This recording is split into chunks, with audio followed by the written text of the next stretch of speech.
I would like to give the floor to His Excellency Azzedine Farhan, Ambassador and Permanent Representative of Morocco to the OSCE. Sir, the floor is yours. Thank you, Mr. Chair.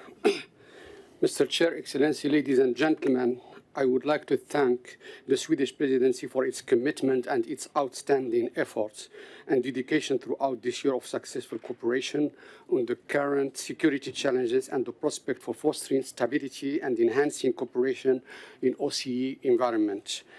I also thank Poland, Chair of the Group of Mediterranean Partners, for the progress achieved, and I wish Poland a successful tenure as the Chairman in office of the OSCE for the coming year.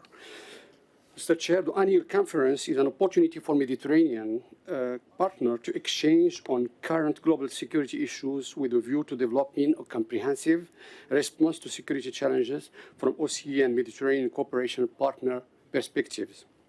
This is obviously a welcome and timely opportunity for us to renew our commitment to the vision and the spirit of the Act of Helsinki Conference, whose 50th anniversary we will celebrate in 2025. A vision based on strengthened political dialogue, comprehensive partnership, and constructive interaction between OSCE and its Mediterranean partner to promote and to uphold the value of peace, mutual security, and economic and financial cooperation. In the Mediterranean region, we have witnessed over the last month the emergence of tension and events which augur an entanglement of threats to stability and peace in the region. This event occurred at a time when our region, like the rest of the world, continued to grapple with the COVID-19 pandemic and the devastating and multifaceted consequences it entails. The surge of the newest variant of the COVID-19 virus, which is called Omicron, clearly shows the consequences of the pandemic. Indeed, the threats to security and stability and tension observed recently might be exacerbated and generate more tension and propension of isolationism and unilateralism. As a matter of fact, these challenges, if not timely and properly addressed, would not fail to affect neighboring sub-region in the Maghreb, and particularly in the Sahel-Sahara Strip, where rampant terrorist groups continue to thrive and are on the lookout of any weakening of the fight terrorism. Mr. Chair, Morocco, factually, the closest country to Europe, has always been committed to the vision of Mediterranean of a space for stability, cooperation, mutual respect. Indeed, Morocco considered that the challenges facing the Mediterranean are chronic, structural, and new at the same time. The economic and demographic gaps between the two shores are acute. In 30 years, there have been 3 times more population growth in the south compared to the north, where life has been 20 times more economic growth in the northern than in the southern shores of the Mediterranean. The ecological issues are serious.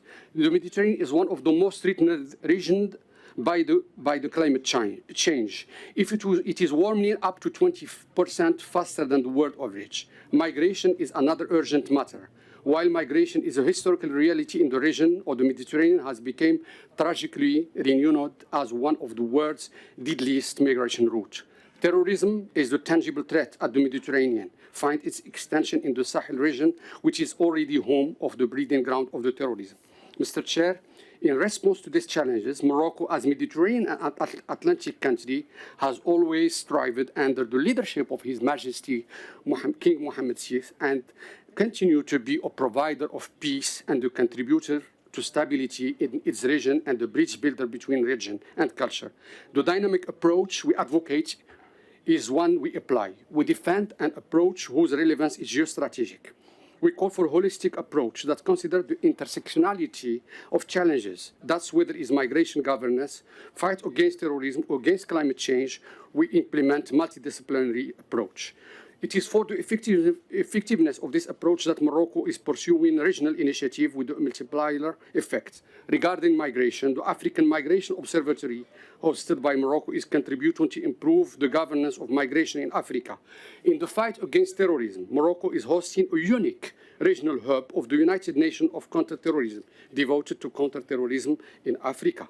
In the fight against climate change, 2 examples are the 3S African Initiative, Sustainability, Stability and Security, and the AAA initiative, Adaptation of African Agriculture. Morocco is deeply convinced that dialogue between the two shores Mediterranean is critical and important. We need, in partnership with OCE, to develop good neighborly relations, improve prosperity, eliminate poverty.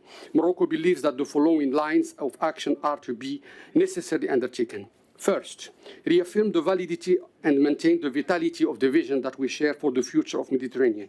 Second, upgrade political dialogue and strengthen all forms of consultation. Third, place a collaborative approach in perspective of solidarity and mutual appropriation. And fifth, promote a partnership with OCE and community for the Sahel-Saharan states, which aim of strengthening resilience against terrorist threat and supporting stability. In closing, I would like to underscore that the key for success in meeting the challenges is continuous, open, and frank dialogue, common engagement, cooperation, solidarity, and sustained development for all. Thank you, Mr. Chair.